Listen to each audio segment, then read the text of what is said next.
Hello everyone, welcome once again to Nikki's channel. Now, as we all know, Prime Minister Andrew Holness has declared a state of emergency in St. James. And I'm just here to give you a little update as to what I have observed since it has started. Now, I also want to share a little about what I have learned about a state of emergency. So, according to the Emergency Powers Act, a period of public emergency means any period during which there is in force a proclamation by the Governor General declaring that a state of public emergency exists.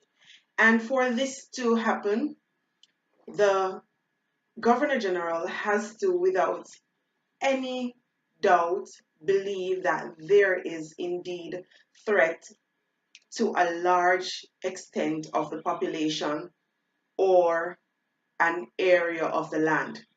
Now, some of the things that might result in a state of emergency being called would include natural disasters such as any earthquake, hurricane, flood, fire, outbreak of pestilence, outbreak of infectious diseases, or any calamity that may occur.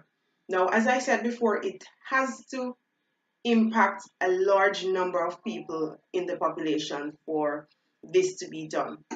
It also has to be a collaborative effort. So it wouldn't just be the Prime Minister or the Governor General who makes this decision. It would be a decision that has to be made with the stakeholders involved based on the area, the opposition party, all those who would have some say in making this decision. So it has been found reasonable that there should be a state of emergency in St. James based on the increase in violent acts that have been occurring over the last year or so.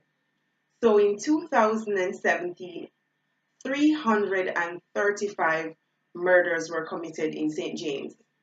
And according to the news, this is an increase of 66 compared to 2016. So that tells us that there, with all the crime efforts that have been implemented over the period, the the culprits have managed to continue on a trend, and an upward trend that is. And so I am in agreement with the leaders for making this decision, and I am in full cooperation. And I do hope that you guys as well will cooperate in helping to reduce the crime and violence in this country and make Jamaica the place to live, work, do business and raise family as we all want it to be. Also, I must let you know that at the start of the state of emergency, it was somewhat chaotic because people weren't fully prepared based on the fact that it was announced in the morning, and by say around 10 p.m. or a little bit earlier, the security forces were notifying businesses that of the lock off time or the time that they should lock down. And so we had a lot of supermarkets, gas stations, stores, all the businesses downtown basically were closed at a particular time based on the instructions of the security forces. Now, this this was somewhat unexpected, and so those who might have wanted to grab something during that time at the supermarket, they were not able to do so. For people who wanted to get home, that was also a problem because what we realized is that a lot of the drivers had stopped working early. And so by 10:30, Montego Bay was basically like a ghost town. So there was very few people on the streets, very few cars, and also basically no business was actually open. So there was no way for you to get anything that you didn't get in the evening. So I think it made people more prepared for the next day. Now, for the next day, I didn't see much.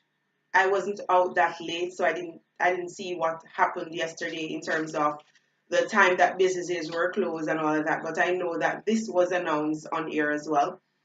But I was downtown, and what I noticed was that I saw a few soldiers passing through the area. And into last night, I heard helicopters circulating the area quite a few times. And surprisingly, normally we would be awakened by, or not awakened to say, we would hear regular gunfires occasionally. However, for last night, I did not hear any at all because there were helicopters circulating the area for an extended period of time. And that's my update on what's happening with the state of emergency. I will continue to keep you updated on what's happening. And I also encourage you, whatever business you have to do in the Montego Bay area, try to do it in the early afternoon since businesses are going to be closed earlier than normal.